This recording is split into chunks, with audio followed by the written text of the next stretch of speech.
Hello everyone. How are you doing today? I hope you are having a blessed Friday, but I completely understand how upset and frustrated you all are. We have all been waiting months for our third stimulus checks to arrive. At first, we thought we would be getting full $2,000 stimulus checks. Then we soon found out that we were only getting $1,400 stimulus payments. It has been 9 days since the Internal Revenue Service began sending out third stimulus payments to Americans. There is just no excuse for the IRS and Social Security Administration to not have sent out all third stimulus checks by now. Know that most of you received your first and second stimulus check very easily and quickly. Everything went smoothly, but now all of a sudden the IRS doesn't have our information on file. This is absolutely ridiculous. The IRS was able to send out our first and second stimulus checks perfectly fine. What is up with this third round of stimulus checks? I hate all of this nonsense. It is just so upsetting how Americans that receive SSI, SSDI, VA, railroad retirement, and survivors' benefits are being forgotten about. A lot of you are still waiting on your third stimulus check. That is horrible. I know Americans are relying on this $1,400 third stimulus payment to survive. The IRS needs to send these checks out ASAP. I just want all of you to know that your stimulus check is definitely coming your way. It is just a matter of time. I know that it is really difficult to stay patient during these times. When they check the IRS Get My Payment tool, the most common message that is appearing for Americans that receive government benefits is payment status not available. Now this message here is definitely alarming.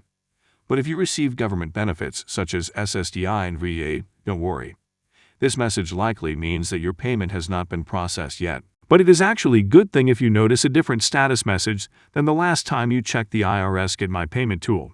That means the IRS is trying to send you your third stimulus check. The payments start declining for an individual once adjusted gross income exceeds $75,000 and go to zero once income hits $80,000.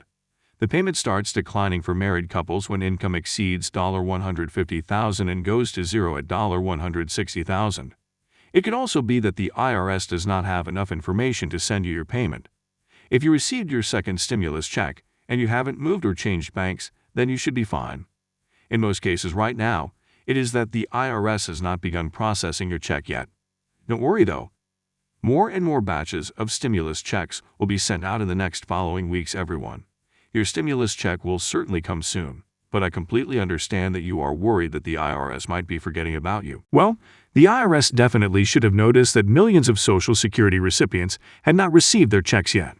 So far, most of the stimulus payments that have already gone out have arrived via direct deposit. It's easy for the IRS to blast out batches of electronic funds. So many who were eligible for direct deposit have already gotten their money. This means that if you have not received your check yet, and your banking information is on file, you may be receiving a paper check in the mail instead of a direct deposit. It is really great that Democratic lawmakers push the Social Security Administration to send the IRS information that should clear the way for about 30 million recipients to get their stimulus checks. The SSA is now starting to take action, and lawmakers are still urging the IRS to process that information quickly and not delay payments to older Americans. With lawmakers now urging the IRS to speed up the delivery process for Americans, you should expect to receive your check very soon. With lawmakers now urging the IRS to speed up the delivery process for Americans, you should expect to receive your check very soon. In fact, the IRS recently delayed the tax filing deadline, moving it from April 15 to May 17. That could buy the agency more time to issue refunds, so it can focus on getting stimulus money out instead. Good afternoon. Before I take questions, I want to give you a progress report to the nation on where we stand 65 days into office here, on vaccinations and a few other top priorities for the American people. First, on vaccinations. On December 8th, I indicated that I hope to get 100 million shots in people's arms in my first 100 days. We met that goal last week by day 58, 42 days ahead of schedule.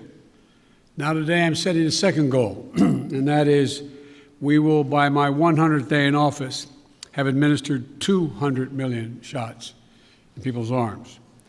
That's right, 200 million shots in 100 days. I know it's ambitious, twice our original goal, but no other country in the world has even come close not even close to what we were doing. I believe we can do it.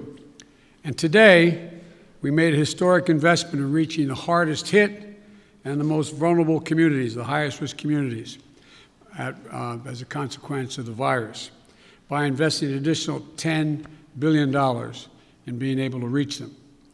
I also set a goal before I took office of getting a majority of schools in K through 8 fully open in the first 100 days. Now, thanks to the enormous amount of work done by our administration, educators, parents, local, state education officials, and leaders, recent Department of Education survey shows that nearly half of the K through 8 schools are open now full-time, 5 days a week for in-person learning. Not yet a majority, but we're really close, and I believe in the 35 days left to go, we'll meet that goal as well. As of yesterday, more than 100 million payments of $1,400 have gone into people's bank accounts. That's real money in people's pockets, bringing relief instantly almost. And millions more will be getting their money very soon. One final note. Since we passed the American Rescue Plan, we're starting to see new signs of hope in our economy. Since it was passed, a majority of economic forecasters have significantly increased their projections on the economic growth that's going to take place this year. They're now projecting it will exceed 6%, a 6% growth in GDP. And just this morning, we learned that the number of people filing for weekly unemployment insurance fell by nearly 100,000 persons. It's the first time in a year the number has fallen below the pre-pandemic high. So there are still too many Americans out of work, too many families hurting, and they still have a lot of work to do.